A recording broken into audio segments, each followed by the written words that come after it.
Best pigeon इन पाक देखने वाले तमाम दोस्तों को अस्सलाम वालेकुम। मेरा नाम मोहसिन नकवी है और एक मैं आपको चीज़ बताता हूँ कि तमाम नस्लें जो हैं आपको मिल जाती हैं, अच्छी नस्लें अच्छी हालत में मिल जाती हैं। आप टैडी ढूंढने जाएंगे वो आपको मिल जाएंगे, अच्छे मिल जाएंगे परिंदे। महंगे या सस्ते एक अलहदा इशू है, लेकिन वो मिल जाते हैं। आप कमगर ढूंढने जाएंगे, कमगर आला से आला आपको परिंदे मिल जाएंगे, वो भी आसानी से मिल जाते हैं। थोड़ी सी पहचान हो बंदे को खुद भी, या अच्छे किसी दोस्त से लें तो अच्छे परिंदे मिल जाते हैं और तकरीबन तमाम नस्लें मिल जाती हैं। आप ढूंढने निकले, अच्छे से अच्छा परिंदा आपको मिल जाता है। लेकिन एक नस्ल ऐसी है कि जो आप वो चाहे पैसे भी जितने मर्ज़ी खर्च कर लें, आप जितना मर्ज़ी ताल्लुक़ भी इस्तेमाल कर लें, आप जितनी भी कोशिशें कर लें, वो आपको अच्छे परिंदे बड़ी मुश्किल मिलेंगे। और वो है सियालकोटी नस्ल जो है। सियालकोटी नस्ल के अच्छे परिंदे ढूंढना जो है वो बहुत मुश्किल है। कोई इतना आसान नहीं है कि आपको अच्छे परिंदे मिल जाएं। सियालकोट के हर घर में सियालकोटी परिंदे मौजूद हैं, लेकिन वो अच्छे परिंदे ढूंढना जो है बड़ा एक मुश्किल काम है। वो मुझे अंदाज़ा है इस चीज़ का। या जिन दोस्तों को सियालकोटी परिंदों का शौक़ है या जो शौक़ करते हैं, वो उन्हें इस चीज़ का अंदाज़ा है कि बड़ी इसमें मेहनत करनी पड़ती है और बड़ा खुद पहचान भी हो, फिर उसकी नस्ल की पहचान हो, फिर अच्छे परिंदे की पहचान हो, फिर अच्छा कोई दोस्त मिल जाए आपको जिनके पास ये परिंदे हों, तो फिर मिलते हैं आपको। मैंने भी इसी तरह ही बड़ी कोशिश से, मैं अक्सर अपनी वीडियोज़ में बताता रहता हूँ कि जो बटेरा परिंदा है वो मुझे बड़े अरसे बाद मिला था उस्ताद नन्ना जापान वाला के पास। उनके पास बेशुमार थे, कुछ 200 परिंदा था उनके पास। लेकिन जो मैं बटेरा उनसे मांग रहा था वो मुझे उन्होंने 2 3 4 साल, इतना शायद अरसा लगा, मुझे ठीक से याद नहीं। उनके पास मैं जाता था, एक नर की डिमांड उनसे करता रहा। बटेरा नर उनके पास उड़ता था और बड़ी उसकी परवाज़ें थीं, वो मुझे नहीं देते थे। वो देखने में उस बटेरे से, जो मैं मांग रहा था उस बटेरे से, अच्छे परिंदे ऑफ़र करते थे मुझे कि आप वो ले लो। मैं आखिरकार ना मैंने इंतज़ार किया, मैं उन्हें कहता रहा बड़ा अरसा। फिर उनका जो है वो थोड़े से क्राइसिस में आए, बीमारी की वजह से खुद भी बीमार हो गए, उनकी मिसेस को भी कैंसर हो गया। तो फिर जो है उनको परिंदे बेचने पड़े।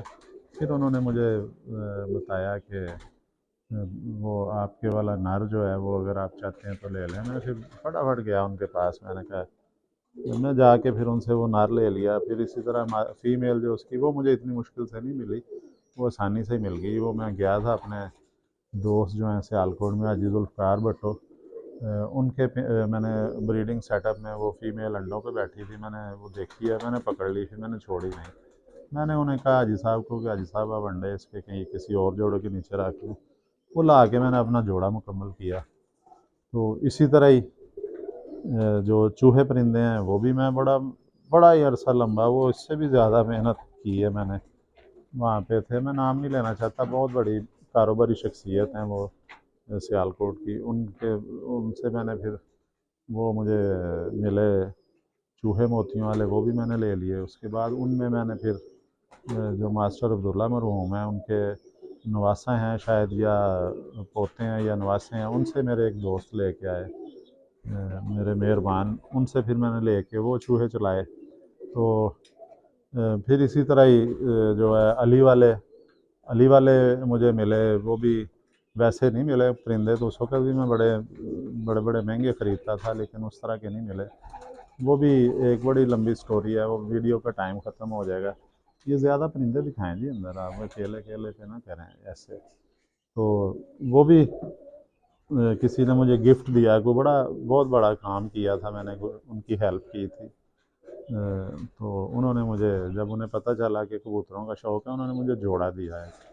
वो अली वाला जोड़ा था, उसके बच्चे बहुत लंबी परवाज़ है, जितनी एक कबूतर की हो सकती है उतनी उनकी परवाज़ है। और वो 14 घंटे से ज़्यादा कर जाते हैं परवाज़। तो वो मुझे मिला उसकी मैं ये चला रहा हूँ। नस्ल अब मेरे पास है जो चल रही है, उसी जोड़े की औलादें हैं जो अब मेरे पास हैं। ये जहाँ भी जाती हैं दोस्तों के पास अच्छा रिज़ल्ट देती हैं। वो खुश होते हैं जिनको मैं ये परिंदे देता हूँ। तो ये इसी तरह जो और भी नस्लें हैं, सियालकोट की वैशी हैं मेरे पास ये छत वाले हैं बच्चे। अभी वो मैं लेके आया हूँ छत वाले, वो पट्टी पट्ठा बनने वाले हैं, उनकी भी पेयरिंग करेंगे। तो ये नस्ल जी मुश्किल है मिलनी। तो ये मैंने इकट्ठी कर ली हैं ये क्योंकि जो मेरे पास देखें दूसरे भी हैं अभी इसी में ही आपको नज़र आएंगे। ये मेरे पास कमगर भी हैं। ये डब वाला नार है, फीमेल जो इसकी मिस्सी है। ये नारा है जी, ये डब वाला नारा है जो ऊपर लटका हुआ है जाली के साथ। ये भी हैं। ये इतनी मुश्किल नहीं हुई, लेकिन जो मुझे वो ये बटेरे ढूंढने में, ये जी अभी मैं जिस जोड़े का जिक्र कर रहा था ना कि जो मुझे कितने सालों बाद उस्ताद नन्ना जापान वाला थे उन्होंने दिया जब वो बीमार हुए, उसके भी कुछ ही अरसे बाद उनका इंतकाल हो गया था। ये नारा बूढ़ा हो चुका है। ये फिर उस जोड़े का बच्चा है जो उनसे मैंने नर लिया था, उसका नाम था चीक बच्चा।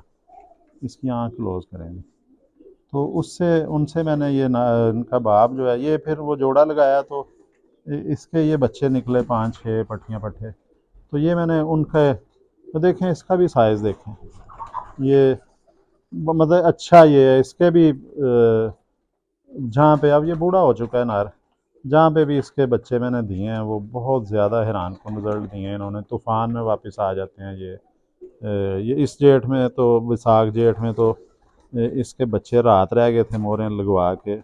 वो मेरे दोस्त जो हैं वो उनकी जो कप था या बाजी थी वो हार गए, लेकिन उनके अपने इलाके में ही बाजी थी। वो मुखालफों ने भी देख लिया कि इनके सामने नज़र आ के 4 बच्चे रात रह गए हैं, बच्चों की बाजी थी और उनमें बटेरे बच्चे थे, अली वाले थे। तो वो कागज़ों में तो वो हार गए, लेकिन उन्हें भी पता था कि किसके परिंदों में ज़्यादा परवाज़ है, और हमारे दोस्त को भी पता था। ये ये चल रहे हैं जी। ये इस तरह के बटेरे नहीं कहीं पे नज़र आएंगे कि इनका सर कितना बड़ा है, चोंच मोटी है, साइज़ इनका बहुत ज़्यादा है, वेट बिल्कुल नहीं है, बिल्कुल लाइट वेट है। ये पंजे भी देखें इसके। तो ये ऐसे जो बटेरे हैं या सियालकोटी परिंदे अब ख़त्म हो चुके हैं, अब इतने नहीं मिलते आसानी से। तो मैं ये कोशिश कर रहा हूँ कि इनकी जो है ना, इन्हें महफूज रखा जाए, नस्ल बढ़ाई जाए। तो लेकिन जी अब वीडियो मेरा ख्याल लंबी हो गई है। कितनी हो गई जी? तो वीडियो अगर ज़्यादा, इससे ज़्यादा मैं बोला फिर लंबी हो जाएगी, आप भी बोर होंगे। तो ये थोड़ी सी एक गुफ्तगू मैंने की है। मैंने कहा राब्ता नहीं टूटना चाहिए अपने जो सब्सक्राइबर हैं या दोस्त हैं। तो अगली वीडियो में इंशाल्लाह फिर कुछ ना कुछ 5-10 मिनट आपके साथ बातचीत करेंगे। अब तक के लिए अल्लाह हाफ़िज़।